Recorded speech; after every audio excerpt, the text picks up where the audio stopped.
How are you? I'm fantastic, Ron. How's it going? Excellent, man. How's it going, Jason? So, where are you? Where do you live? What kind of work do you do? Let people know who you are. Well, you might not know it from the interior wall colors, but I am here in Maui. I am not in front of the ocean at the moment, but I am here in Maui, Hawaii. So I'm a television producer. I've been involved in television, and now I would frame it television and digital content for the last 20 years. I'm based here. I produce a TV series called Xploration Awesome Planet, Earth science show geared towards 13 to 19-year-olds, nationally syndicated, also on Amazon. So with that, I travel pretty extensively in a normal year. I would be traveling about 6 to 8 months a year with that. I run a production company here on Maui, and I do all types of different video, digital, television programming, and in the sustainability, science, and animal and travel space. Awesome. Wait. Awesome Planet. I've heard something like that somewhere. So, wait. I know you guys had it first, actually. So, I hadn't heard about it before. I swiped the name and I. Oh, no, no, no. I think awesome adds, well, for one, you're alphabetically listed higher. And number two, hopefully it's a dynamic start to whatever your show or your content's going to be. Yes, indeed. Yes, indeed. And so my comparable to the planet is Earthkind, which is women and mankind, or all of us on this planet. So it's Yeah. very parallel, man. I can't believe that we now have met. And just out of curiosity, do you guys use awesome for the air, water, earth, and sun, the four forces of nature that awes us? Well, I wish it was that complex. I don't believe so. This is a spin-off of a series we had before called Awesome Adventures. So I think it was just sort of a spin-off and continuation of that. Just the awesome word awesome as Just opposed the word to awesome. my Yeah. my snag. At least I got that But part. I like your I got symbolism. I that like your part right. You can symbolism. use it, Yep. man. Steal it. Steal it. Yeah.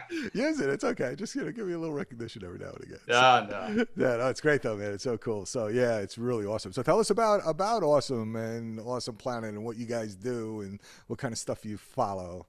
Yeah, so Awesome Planet is a series that was created in 2014. It was actually created by Steve Rotfeld Productions, who they are outside of Philadelphia. They're in Bryn Mawr. They kind of specialize in this 13 to 19-year-old educational space. So if you watch TV on typically Saturday, Sunday mornings, very early, like 7 to 10 a.m., you see that little EI in the corner. That's educational informative. So that is a specific designation of a series. So we're a little bit different than something that would be on Travel Channel or Food Network, where it's every Wednesday at 10 p.m. So we kind of we're syndicated, so it might be on in New York a different time than it's on in LA, different time on Miami, Philly, and we're just covering topics that have to do with Earth science, sustainability, conservation, animals, really just anything in that realm that kind of ties into what makes our planet so special, what makes it so important to pay attention to, different trends or different things that are happening.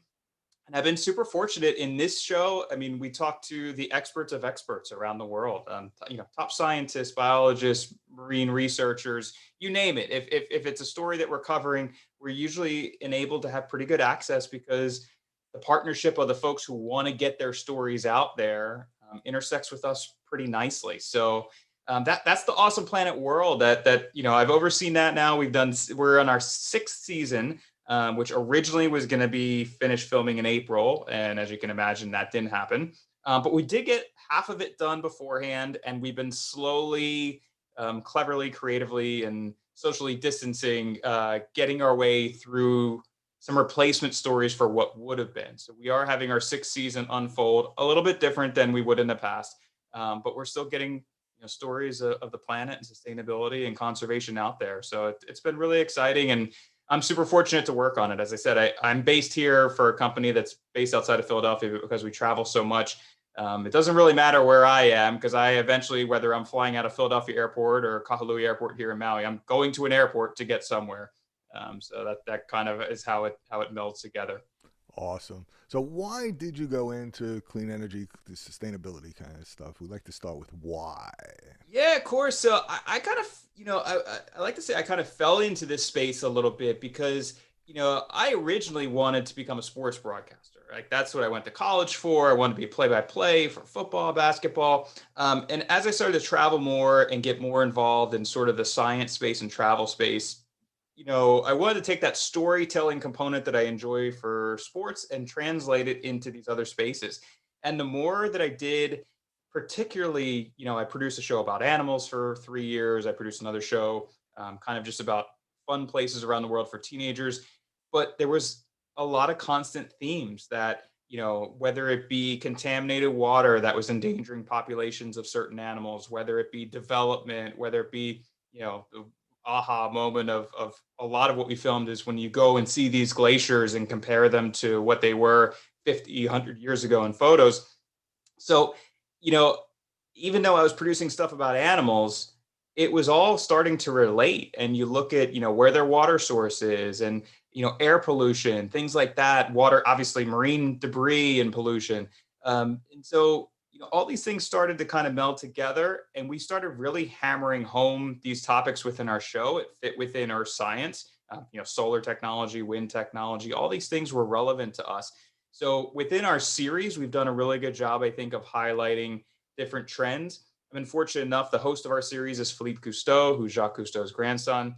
Philippe has a nonprofit called Earth Echo. They are very big into the education space with middle school, high schoolers, and they're very big into conservation and renewable energy topics. And so I also produce, separate of Awesome Planet, I produce a couple different series for them, which really focus on clean energy topics. We just did a 5-day shoot in Plymouth, England last September, all about sustainable fishing. And, that might not necessarily correlate directly to solar panels or clean energy, but it's all what we found is the connection with everything. Really, you constantly see a common denominator in all these stories. So even if we're doing something about the Grand Canyon or about Banff National Park, inevitably, there is going to be a tie-in into how we're treating our environment and the impacts that has. Yeah, and on the fishing side, the energy piece, which a guy reminded me of a little bit ago, was before Edison was doing light, the way that they used to get light. Do you have any idea what that was? I do not. Whale oil. Ah,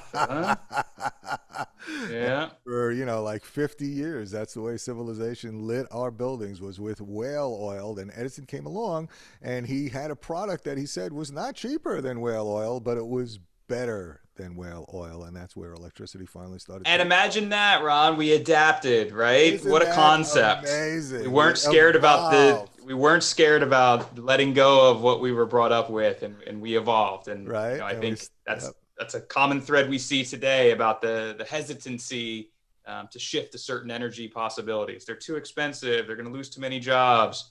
I think when you start to adapt, those myths start to dispel a little bit. Yep, and that's exactly the case. So with clean energy, one of the statistics we like to keep reminding people of is actually, as of today in the United States, there are 3.4 million Americans, other than the 500,000 that got laid off during COVID, but they'll be back. But it's still 3 times more than the fossil fuel industry. So to give you a sense, folks, more Americans working in clean energy across the spectrum than in fossil fuels. It's a rising exponential growth compared to the decline of those 30 dinosaurs that are. And I'll tell you something else. Like we've done, with Philippe as well, we've done a lot of sustainability digital marketing campaigns. One was for United Technologies, who also owns Otis Elevators. And we get access to things that the common civilian wouldn't necessarily get behind the scenes for. And when you see the scope of employees they have and the ideas they have and what they're bringing together, Otis in particular was working on an elevator that uses 10%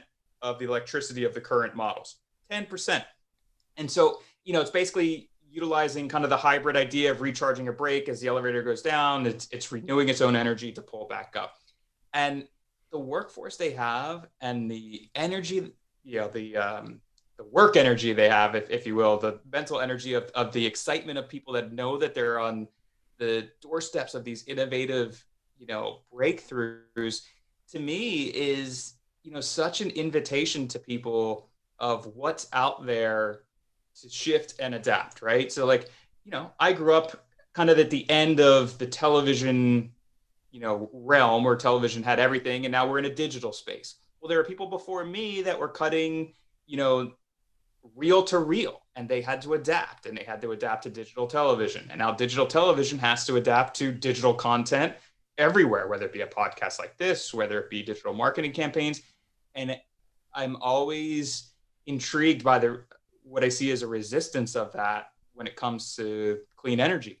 And you know, we can't get rid of coal, we can't get rid of oil. We really can. It's just the willingness to adapt to it. So I think that's certainly something that I've seen in all types of our different topics and shoots is the potential is out there. If we just dig a little bit deeper, I think we'll be able to see that those jobs do exist, those opportunities exist, and there is, you know, these abilities to transition into newer and better. Just the same way we're not using whale oil for light today. Exactly. Exactly. And I have a great picture in New York City in 1900 where it was all horse and buggies and one car. And then, you know how long it took to get to all cars and one horse and buggy?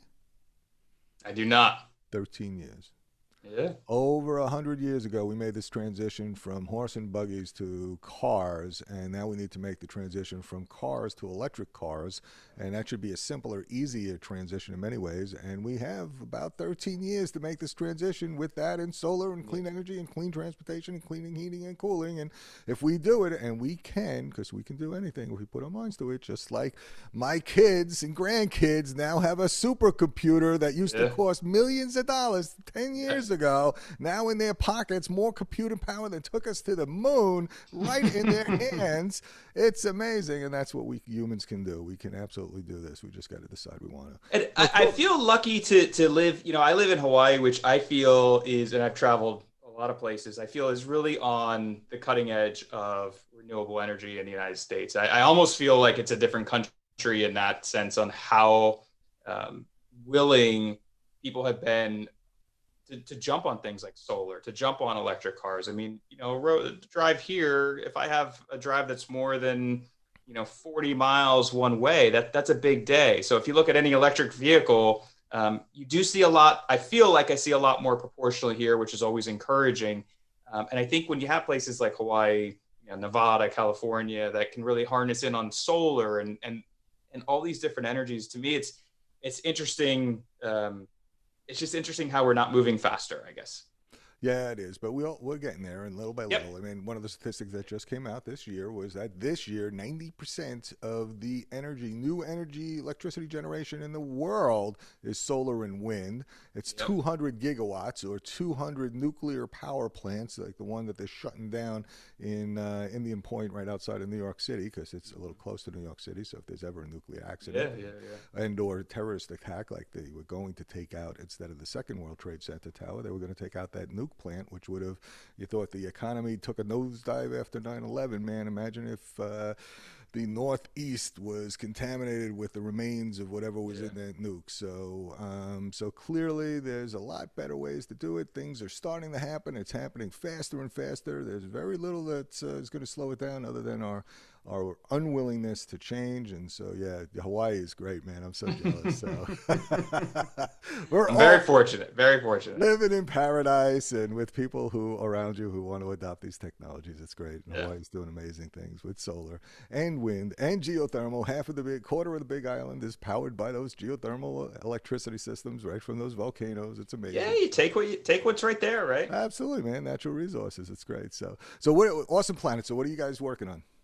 So we're in post-production now. So we have 9 new episodes this year. You know, it's ironic that typically when we film something, it's usually on television within a 4 to 6 month span. This year, because of all the delays, you know, stuff that we were filming September 2019, October 2019 is just starting to see the light of day. So our first episode just premiered last week. We followed an orca researcher in British Columbia, who again talked about more so, you know, water pollution and noise pollution that is kind of pushing these orcas a little bit further offshore because of just how crowded it's getting in those waters.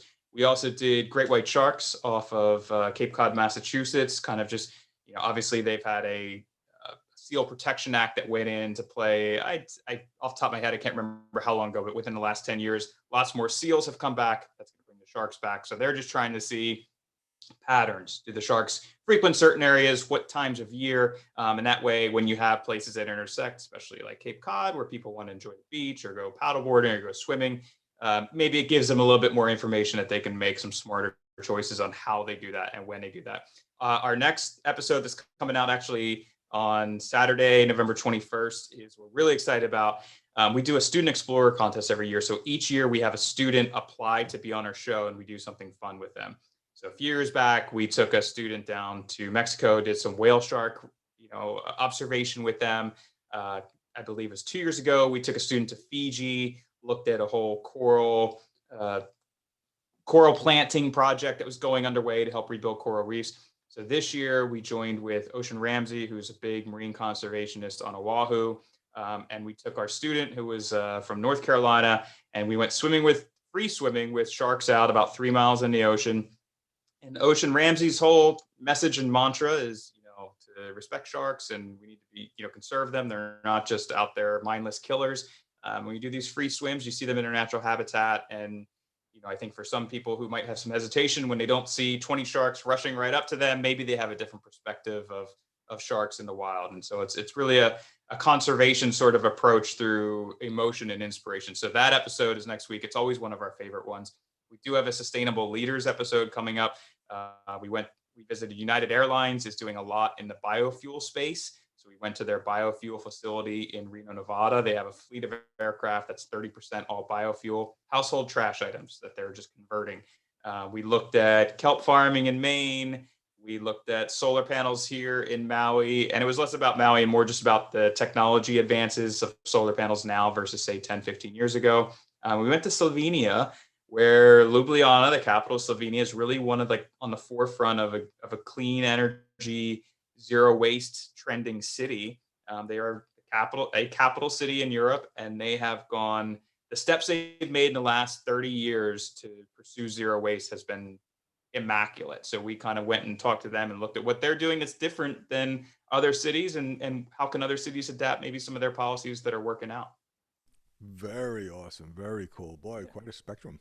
Yeah. So ranging a whole broad different spectrum of places. So we got How a exciting. show about invasive plants. We got a show about teenagers taking the lead on different environmental topics. So we try to cover quite a bit. Really exciting. Really fantastic. Boy. Yeah. All right. So how do you see this clean energy future evolving, Jason? What do you think is coming? How's it going to go? I think I like to say I think the next 10 years is going to be faster than the last 10 years, which has been, I feel like the last 10 years we've made a lot of progress on stuff. And I think we're just going to keep accelerating that. I think one of the keys is this younger generation that's now not as young anymore. They're entering the workforce. I think they're coming with a heavy hand of, hey, we don't have to always do things like they used to be done. And I think that's going to be an important thing to see these young leaders really push the capabilities of what's possible. I think we're going to make big strides. Solar, it's all about the efficiency, increasing the efficiency and storage capacity of these panels, to utilize more energy during, off hours, if you will. I think you're going to see advances in wind. I think you're going to see advances in wave technology. So I optimistically think it's going to accelerate. I think my guess is you're seeing, even I work a lot in the travel space. You're seeing a lot of, whether it be resorts or hotel brands, really trying to hone in on, hey, we're doing these sustainable practices. We've gotten rid of plastic straws. We have cut down our water usage. I think there's a lot of that appeals to the consumer. And I think companies are seeing that. So where companies have choices, I think they're going to continue to make sustainable choices. And big picture, I think there's going to be a continued aggressive push. It's not going to be overnight. I don't think we're going to flick off our, the cars that use regular gasoline overnight, but I do think it's going to accelerate a little bit faster. Cool. And so if you look at you've got all this broad experience. So if you would say, you're looking at it objectively, the pros and the cons of renewables versus fossils. The pros of renewables, I think, are obvious. I think it's, efficiency and less pollution. I think the cons are, and a lot of times, cost. I think a lot of people would love to have a hybrid car, but maybe can't afford it right off the bat, where, a hybrid car pays itself off with the lack of gasoline. I think similar to solar, I know Hawaii does a lot of rebate situations and tax credits that help people afford basically the big payment up front that then pays itself off. So the cost, I think, will continue to come down. And I think it's a marketing challenge. I think it's a marketing challenge to, with everything in today's age, things get, I think, hijacked in the political spectrum. And the one thing working on the science show that has just been mind-boggling to me is just seeing how science has been politicized. I mean, just like actual statistics that are, I guess, questioned, or actual proven data that is questioned as, opinionated. And I think renewable energy is going to have that continued issue because I think there is a polarization on how fast we do things.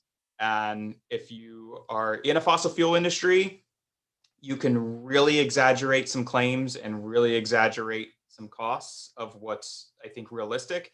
And if you're in the renewable energy, I think you're going to have to fight that marketing and fight when someone comes back to you and says, well, if we get rid of, this, you're going to lose this many jobs. I think it's up to the renewable energy industry and supporters of it to keep providing that information of, right, you're going to take away X amount of jobs here, but you're going to add X amount of jobs here. You're going to increase in the future. And I think, so to me, the two biggest challenges for renewables right now are cost and basically PR and marketing, if you will.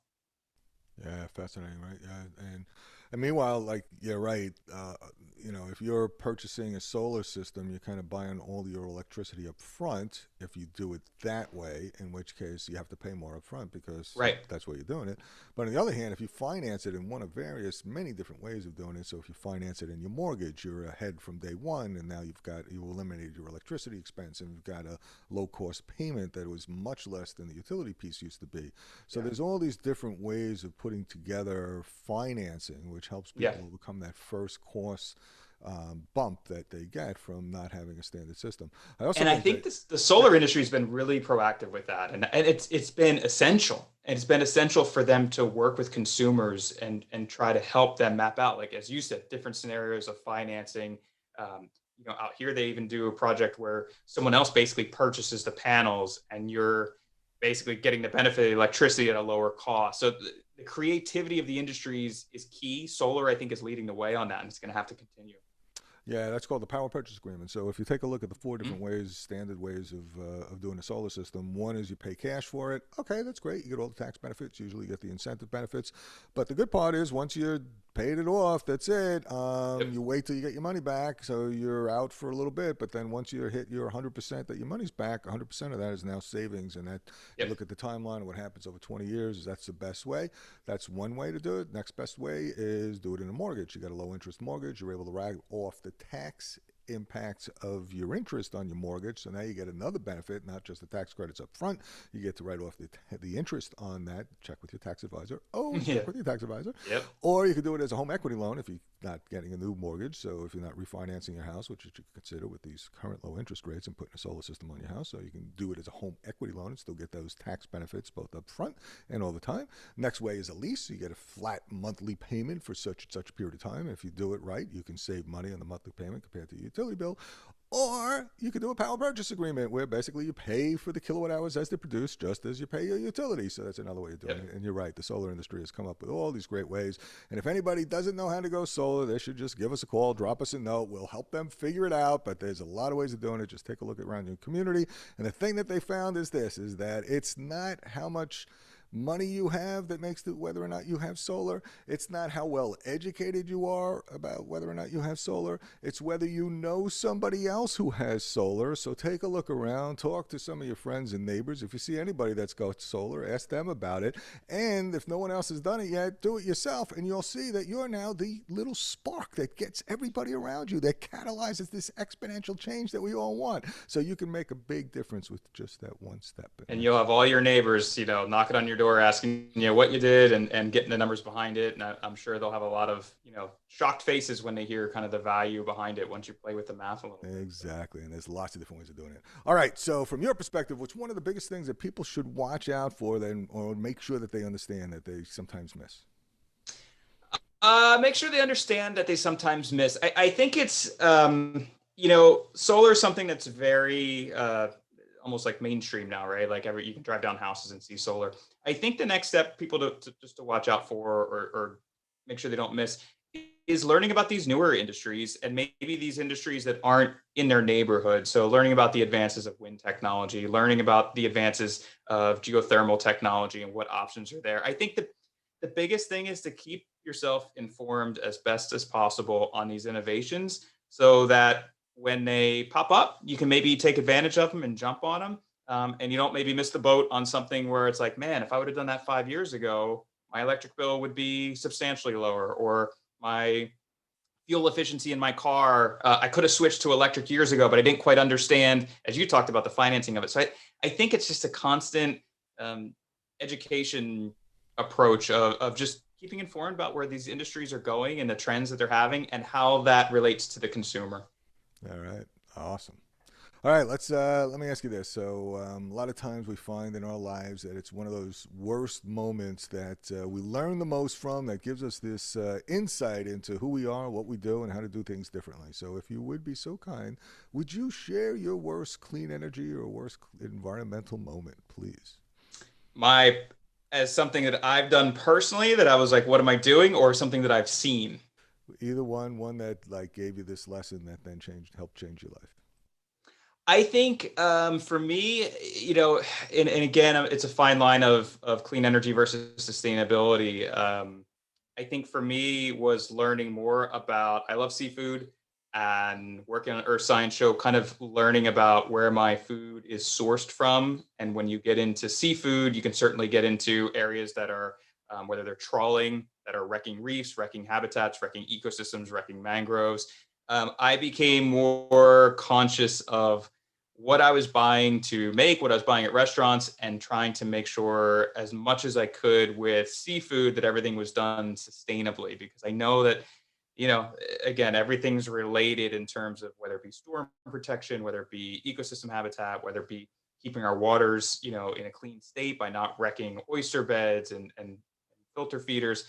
So for me, my aha moment, and again, I might be stretching it away a little bit from renewable energy into sustainability, but was more about um, paying more attention to what I was purchasing. And I guess this could go into other products that we've ended to renewable energy, but paying attention to what I was purchasing and really taking that extra step to be informed and not just blindly taking what I wanted. Cool. Does that count? Sure, absolutely. For sure, man. No doubt about it. All right, we're going to go into the Pulsar round, which is the short, succinct, amazing, and mind-blowing answers to these questions. Are you ready? Right. I am ready. Here we go, man. That's the best advice you've ever received. Best advice ever received was not to be scared of the word no.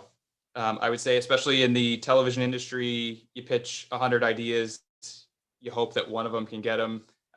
And I think this relates to clean energy too. When people say, no, you can't do that. No, you can't do that. I think it doesn't have to be the end all be all when it comes to these industries. Excellent. Outstanding advice. Don't be afraid of the word no. All right, keep going.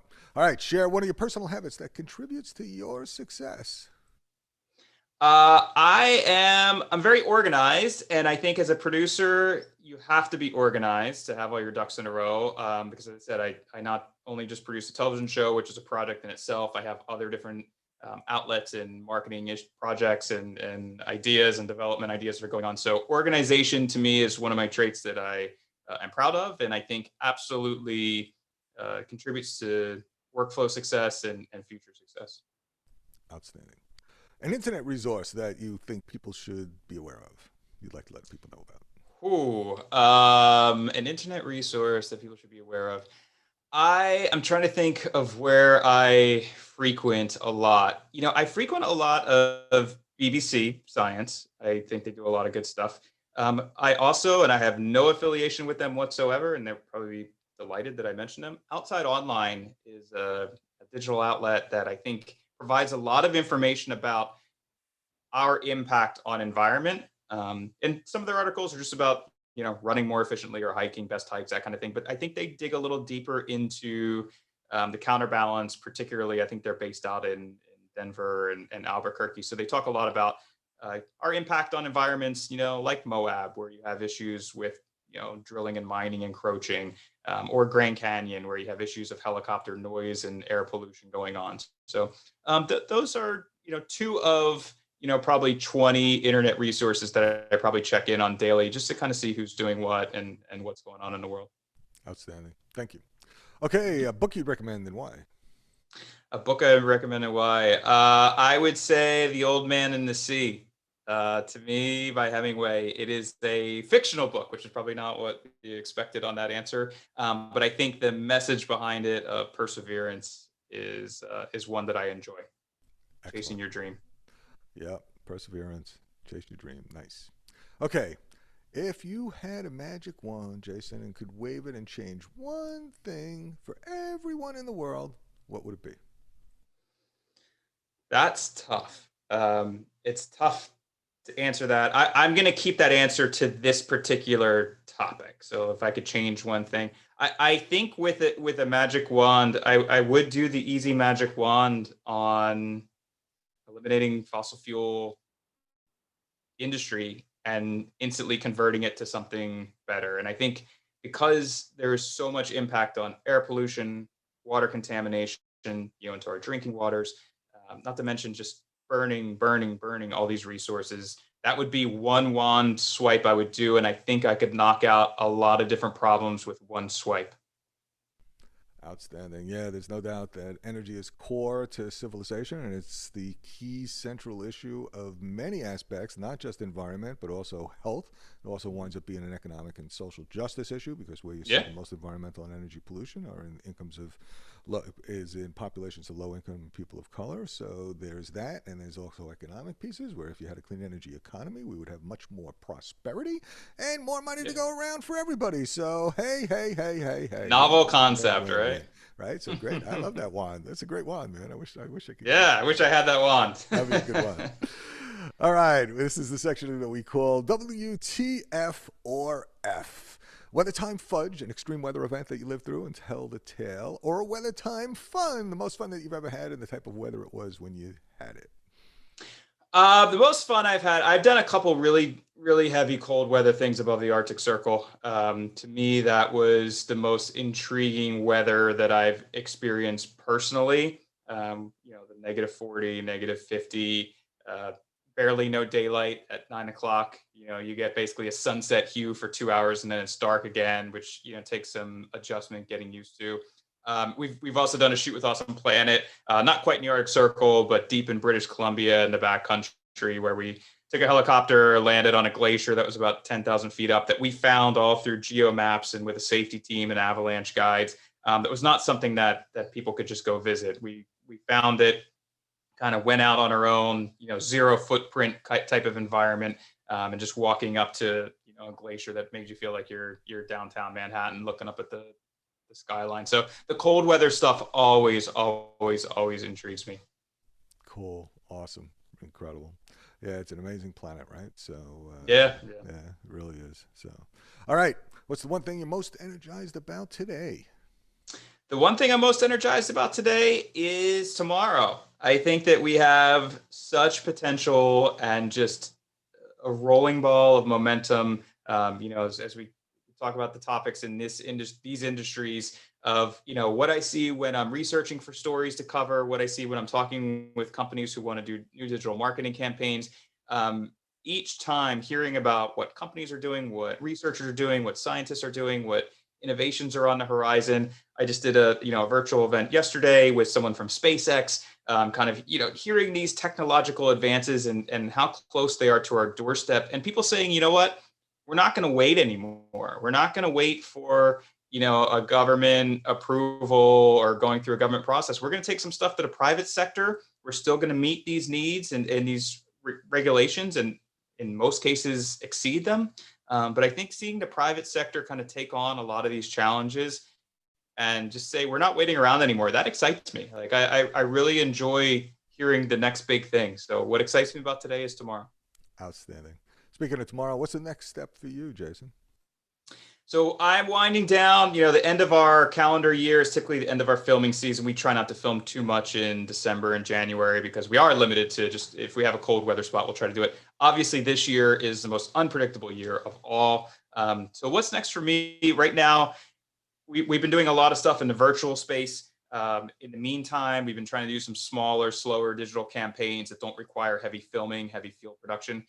We're hoping to get back out into the field for another season of Awesome Planet in 2021. When that happens, if you have a crystal ball on that, I'd love to pay a ticket to see. So in a best case scenario, I think we'd be looking at resuming some heavy filming maybe in June of 2021. Maybe that gets accelerated a little bit. Maybe that's delayed a little bit. I think from my world of production, for things on Maui, I'll continue doing those. But all the bigger projects in these spaces that are travel related, I think we're looking at kind of a mid 2021 to really start getting out there. So it's a lot of planning before that. Okay. Yeah, I think you're right. I mean, I think before we're through this, it's at least mid 21. So sorry to say, but it is what it is. We'll see where it goes. In a normal year, we'd start, our research for Awesome Planet takes a few months to even start getting things lined up. So we start that kind of in January, February, maybe pick off one of those cold weather shoots, pick off a couple of warm weather shoots here in Hawaii. You can always do that in February or March if you need to.